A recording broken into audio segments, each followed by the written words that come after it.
biyya yaayyaantu yaanta labbaa bokkuu boroo waan oreeduma suuta suutaan nu seente dubbiin fakku suuta suutaan nu seente dubbiin fakku taliileen taliiluma yaayyaantu yaanta labbaa biyya yaayyaantu milkiin tolu kaametti boroo waan oreeduma wal barbaaduun odaa jala teenyeeti hamma jiisaa dhalootatti deebisa.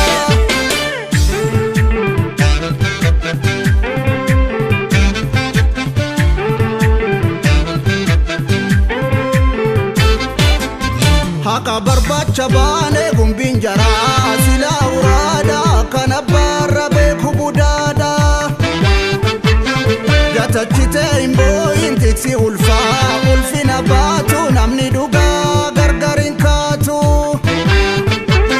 bartokko gaara baate bartokko moo ni gaara roofta sirba giddi kijiba machoofta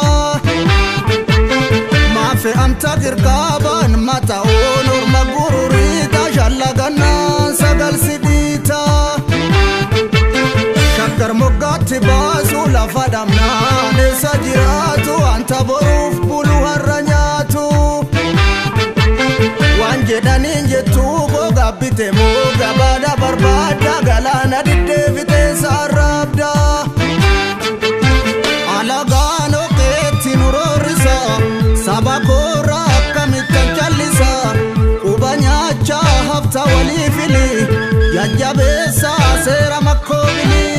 mala baasa hinchiisu guddaan arba walitta saasa sabni qoodame garba ka'aa wal kaasaa of eeggachaa sirba deebirra saasaa akeekkachaa sirba jimme jimmiyo jimme jimmiyo jimme jimmiyo jimme jimmiyo salaaladhu oromoon sabaa oromiyaan biyya walabaa jaarachuu wayyaa kana beeka sana beeka jimme jimmiyo jimme jimmiyo ani waa arge kan qawwee qabu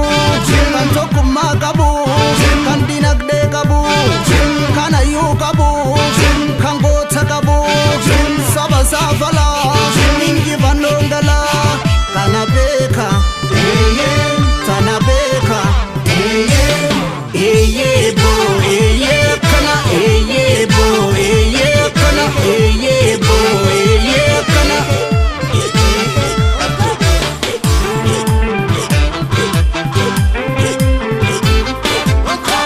garaan jibba baree jaalalatu hin madabu dhugaa nama raree akka sabaa hin miliqu hiddaan cimallatu yaa odaa damee rarra'u kunoo gubate kan namni waan ormaa dharra'u yaa shimbirroo roggee gugattuu nanaa kee kun faarri moogaa kan sibiraa soggee hin mugii manaa kan bosonaa cooka herreegamoo irreef tumsitee furuuf kuula shan ol gatta abjuu iddoon irreef bulchitee buluuf fuula na dhoowwatta wal fura waa furu hin dhoksin majii of dhabaa wal labaa goota dirree falmoo hin jaji wabii ilmaan sabaa jimme jimmiyo